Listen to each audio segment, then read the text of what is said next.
Um homem que foi conhecido e temido em todo o planeta. Chegaram a oferecer mais de 3 bilhões de pesos por sua cabeça.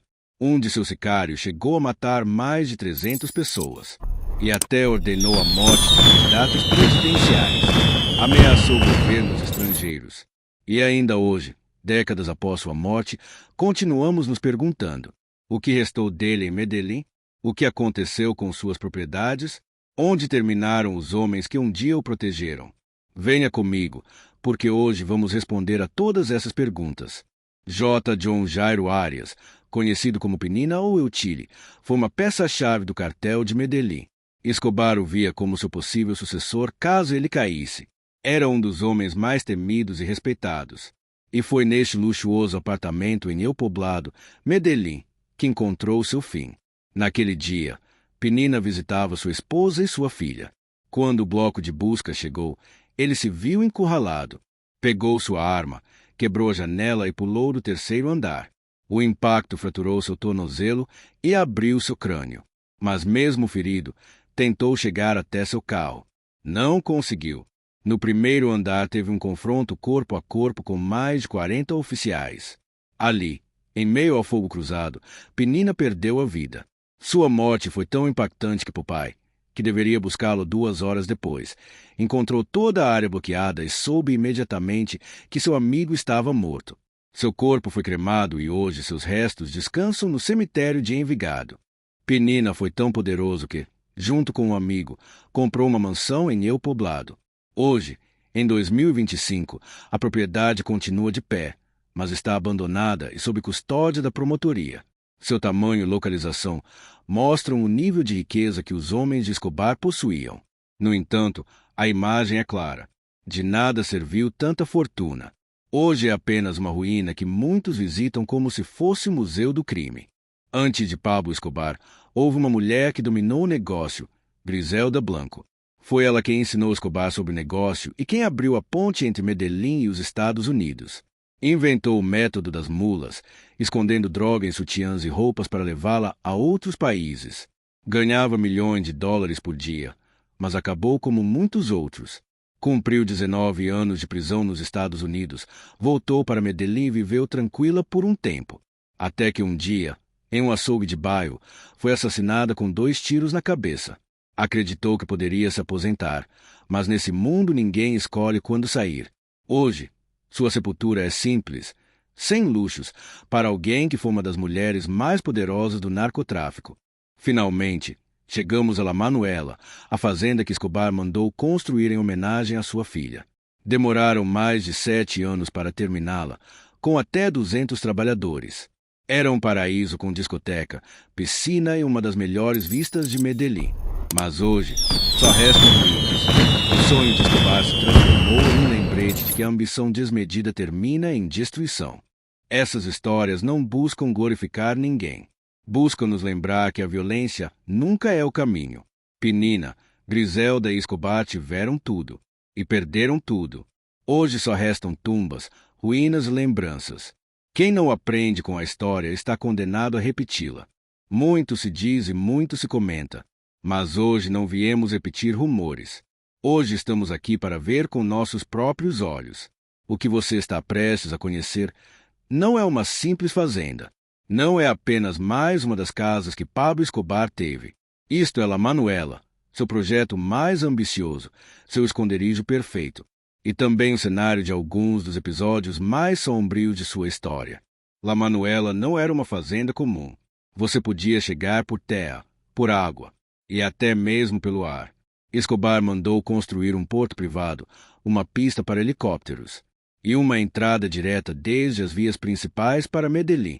Sua obsessão por rotas de fuga o levou a projetar uma propriedade, onde nenhum intruso pudesse pegá-lo de surpresa.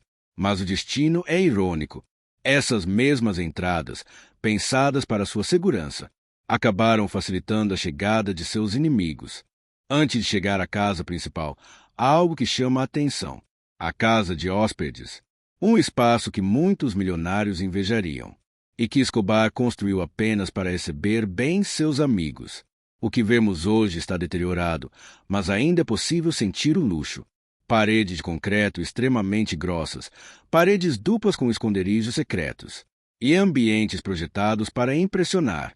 Os moradores da região contam que, quando Escobar morreu, pessoas vieram aqui e quebraram paredes, tetos e pisos, procurando dinheiro, armas e tesouros escondidos. Não encontraram nada, mas o dano ficou para sempre. A poucos metros, encontramos as cocheiras, mas não eram cocheiras comuns. Eram construções de cimento com paredes largas e pisos impecáveis, como se os cavalos fossem reis. Isso nos dá uma ideia do que representava o poder de Escobar. Não eram apenas seus amigos que viviam no luxo. Seus animais também recebiam o melhor tratamento. Após a morte de Pablo, um homem ficou responsável pela fazenda. Ele viveu lá por 15 anos, cuidando do lugar, sem que ninguém ousasse tocá-lo. Ele esteve prestes a reivindicar a propriedade pela lei de uso capião, mas o governo interveio e confiscou a fazenda, argumentando que havia sido construída com dinheiro do narcotráfico. Assim, La Manuela passou para as mãos do Estado colombiano. A joia da coroa era a casa principal. Escobar demorou mais de 7 anos para construí-la, mas morreu 7 meses antes de poder inaugurá-la. Ele a visitou apenas 3 vezes em vida.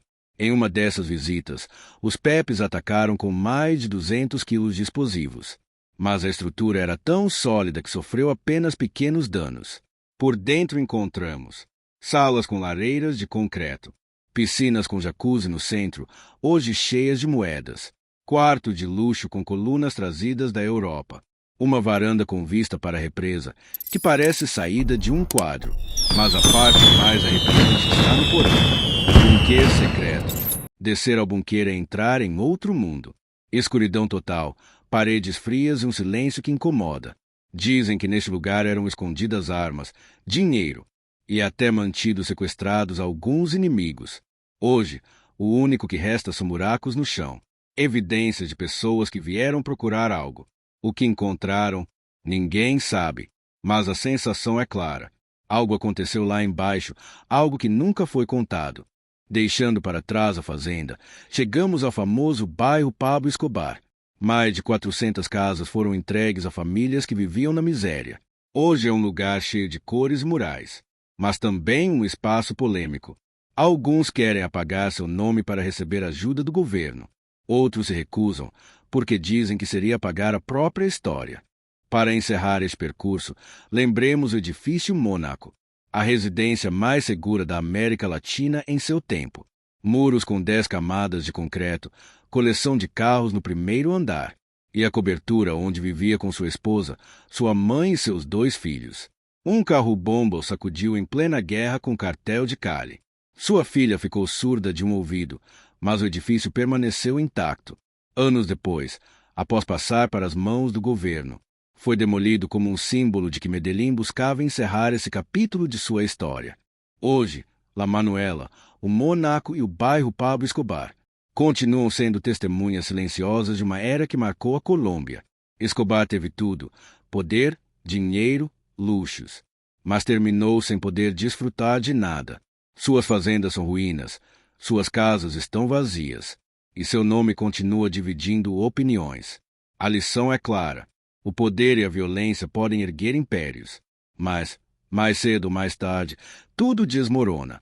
Hoje, La Manuela, o Mônaco e o bairro Pablo Escobar continuam sendo testemunhas silenciosas de uma era que dividiu em duas a história da Colômbia. São como cicatrizes abertas na paisagem, lembrete de um tempo em que o medo fazia parte do dia a dia, em que Medellín despertava com notícias de bombas e emboscadas. Escobar teve absolutamente tudo: poder, dinheiro, influência, luxos que poucos no planeta podiam imaginar. Mas a vida se encarregou de mostrar que nada disso era eterno. Morreu sem poder desfrutar de seu maior orgulho, as fazendas que construiu, as coleções de carros que reuniu, o império que ergueu. Suas propriedades hoje são ruínas cobertas de poeira. Suas casas estão vazias, seus cavalos já não correm, e seu próprio nome continua dividindo opiniões. Para alguns, é um herói que ajudou os pobres. Para outros, o homem que condenou a Colômbia a anos de violência. Caminhar por esses lugares é como abrir um livro de história escrito com sangue. Os muros contam o que as notícias não conseguem dizer. As piscinas vazias parecem ecos de festas que terminaram em tragédia. E o silêncio dos corredores carrega o peso de todas as vidas que se apagaram. A lição é clara e contundente. O poder e a violência podem erguer impérios. Mas, mais cedo ou mais tarde, tudo desmorona. O tempo não perdoa e a morte chega até para os mais temidos. Talvez isso seja o mais importante que resta dessa história.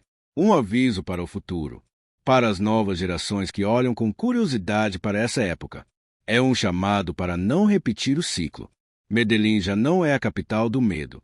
Hoje é uma cidade cheia de inovação, turismo e cultura, mas ainda carrega sombras do seu passado. E é nossa responsabilidade lembrá-lo, não para glorificá-lo, mas para garantir que nunca volte a acontecer. Porque os impérios de sangue sempre terminam da mesma forma. Em tumbas, em ruínas e em lições que esperam ser aprendidas.